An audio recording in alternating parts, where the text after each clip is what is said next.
యేసుక్రీస్తు నామములో మిమ్మల్ని ప్రేమతో ఆహ్వానిస్తున్న వారు గెస్తెమలో తోట మినిస్ట్రీస్. ఈరోజు దేవుని చేత బలముగా వాడబడుచున్నటువంటి ప్రపంచ సువార్థికులు ప్రవక్త బ్రదర్ జవా జాకబ్ గారు తన అమూల్యమైన సందేశం ద్వారా మనతో మాట్లాడబోచున్నారు.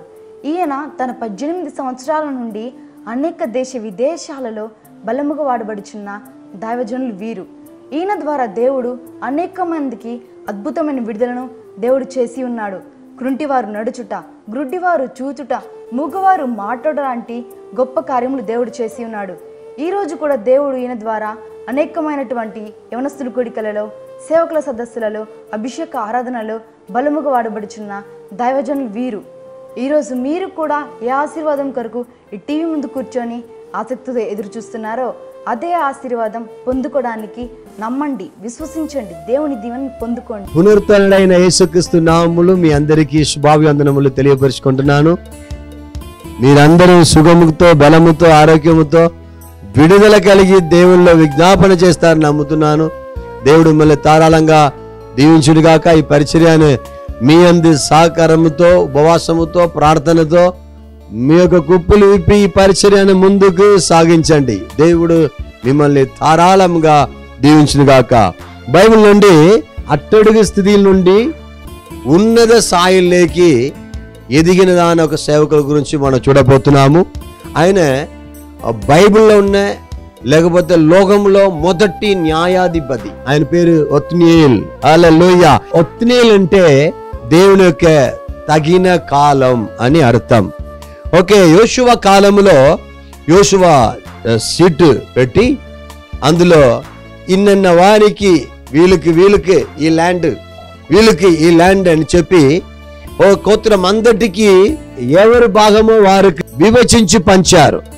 ఈ కాలంలో చూడండి, కానాన్ దేశానికి ఎంటర్ అయ్యారు, కానీ కానానీయులు అక్కడ నుండి వెళ్ళిపోలేదు. మనము కూడా ఈరోజు మనకి ఇచ్చిన వాగ్దానంలోకి వెళ్తున్నాము, కానీ వాగ్దానం పొందుకోలేకపోతున్నాము. మనకు దేవుడు ఆల్రెడీ వాగ్దానం ఇచ్చి ఉన్నారు, కానీ అది పొందుకోలేకపోతున్నాము.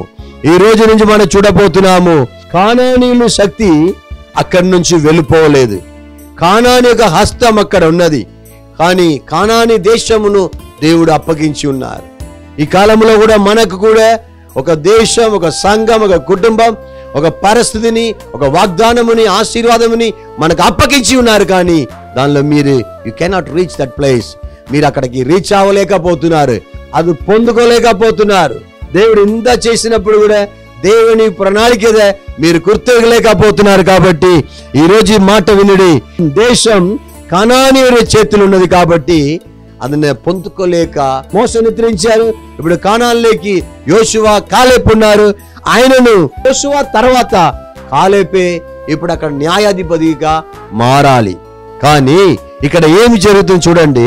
కాలేబు ఒక పోటీ పెడుతున్నారు. ఎలాగే హెబ్రోన్ పట్టణమును ఎవరు పట్టుకుంటారో, ఎవరు స్వాధీనపరుచుకుంటారో వాళ్ళకి నా కూతురిని పెళ్లి చేసి ఇస్తాను. అప్పుడు ఒత్నియేలు లేస్తున్నారు, నేను అది పట్టుతాను, స్వాధీనం చేసుకుంటానని లేస్తున్నారు ఒత్నియేలు. హల్లెలూయా. ఒత్నియేలుకి తండ్రి పేరు కనాస్. యోషువ అందరికి పంచిపెట్టినప్పుడు ఒత్నియేలుకి మాత్రం ఎండిపోయిన ప్లేస్, అక్కడ నీళ్లు ప్రవాహం ఏమీ లేదు, బోరు పెట్టుకున్నా కూడా నీళ్ళు లేదు. అట్లాంటి కాలంలో ఈ కనాస్ ఏం చేశాడు? కనాస్ అంటే మీనింగ్ వేటగాడు. ఇంకొక మీనింగ్ ఉన్నది, కనాస్ అంటే విలాపించేవాడు.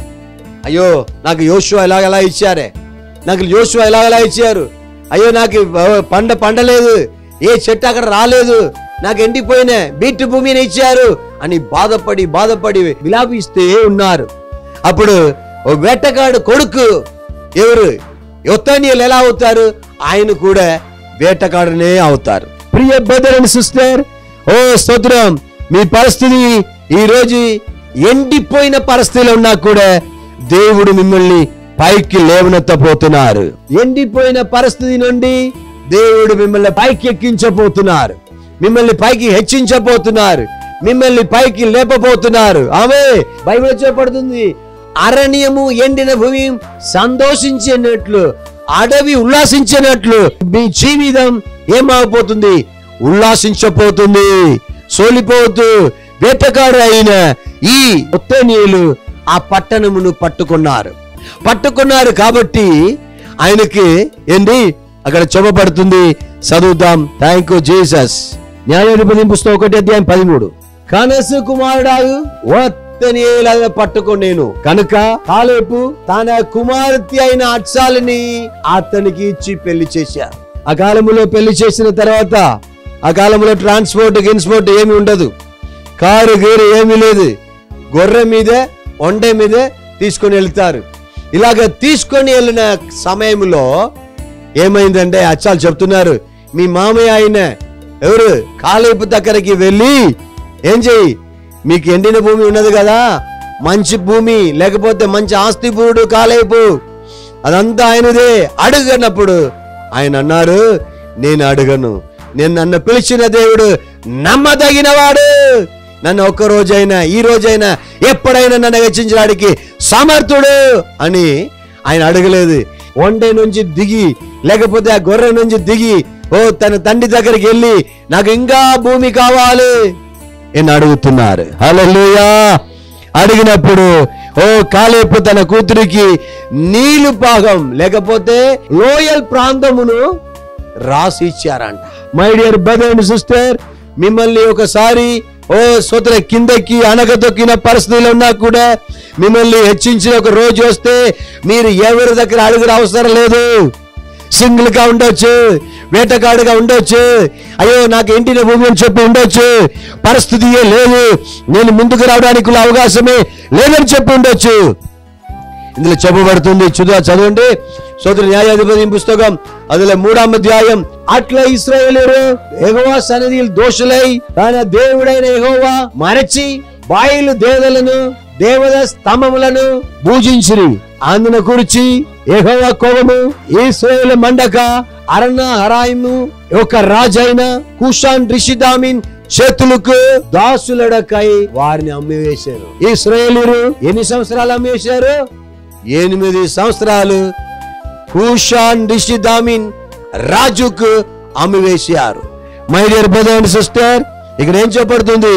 కుషాన్ రిషిదామిన్ అంటే స్తోత్ర చీకటి కాలం, చీకటి నుండి స్తోత్ర వెలుగులోకి రప్పించిన ఒకే ఒక రక్షకుడుగా ఒత్తానియేలు లేచినట్లు మిమ్మల్ని కూడా దేవుడు ఈ దేశంలో ఉన్న ఈ గ్రామంలో ఉన్న మీ పట్టణంలో ఉన్న మీ పాలివాళ్ళ మధ్యలో ఉన్న చీకటి కుటుంబంలో నుండి వెలుగులేకే హల్లెలూయా హల్లెలూయా జనములను విడుదల చేయడానికి కొరకు మిమ్మల్ని దేవుడు లేపి ఉన్నారు. ఒక రోజు లేపుతారు. న్యాయాధిపతి ఎవరు రావాలి? యోషువా, తర్వాత కాలేపు. కానీ కాలేపుడు దేవుడు పక్కన పెట్టేశారు. ఎవరిని దేవుడు లేపారు? సీనియారిటీ ప్రకారం ఎవరు రావాలి? మోస మరణించిన తర్వాత యోషువా తర్వాత కాలేపు రావాలి కదా. కాలేపుని దేవుడు ఏర్పాటు చేయలేదు, ఒత్తానియేలుగా దేవుడు ఏర్పాటు చేశారు. మిమ్మల్ని కూడా ఒక ఒత్తానియేలుగా దేవుడు ఎన్నుకొని ఉన్నారు.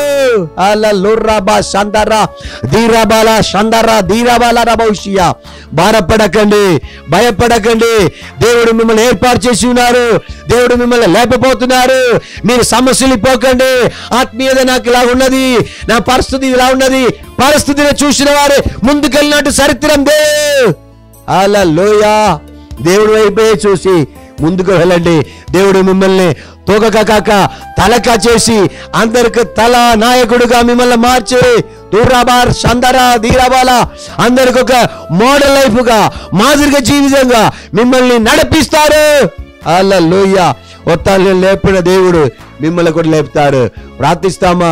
మంచి తండ్రి, పరలోకపు గొప్ప తండ్రి, మహిమగల యేసయ్య, జాలిగల దైవమా, మహనీయుడా, మహాగణుడా, అందరి మధ్యలో కూడా ఒత్తానియేలన్న ఆ వేటకాడి కుమారునైన ఒత్తానియేలుని లేపిన దేవుడు, ఎండిన భూమి అయిన ఒత్తానియేలు లేపిన దేవుడు, ఆశీర్వాదం లేక అనిష్టుడైన ఒత్తానియేలుని తలంచుకున్న దేవుడు, ఈ రోగంలో ఎవరెవరు క్రిస్టియానిగా ఉండి ఇన్ని సంవత్సరాలు నేను వెంబడిస్తున్నాను, ఇన్ని సంవత్సరాలు దేవుని ఆరాధిస్తున్నాను, నాకు ఒక హెచ్చింపు లేదు, ఒక మహిమ లేదు, విడుదల లేదు, అయ్యా దైవమే నాకు ఒక హాలలే ఉన్నదే సాయం లేదని ఎవరెవరు ప్రార్థనలో ఏకీభవిస్తున్నారు వారందరికి ఒక విడుదల, ఒక స్తోత్రం, ఒక అద్భుత కార్యములు ఇప్పుడే జరగనుగాక.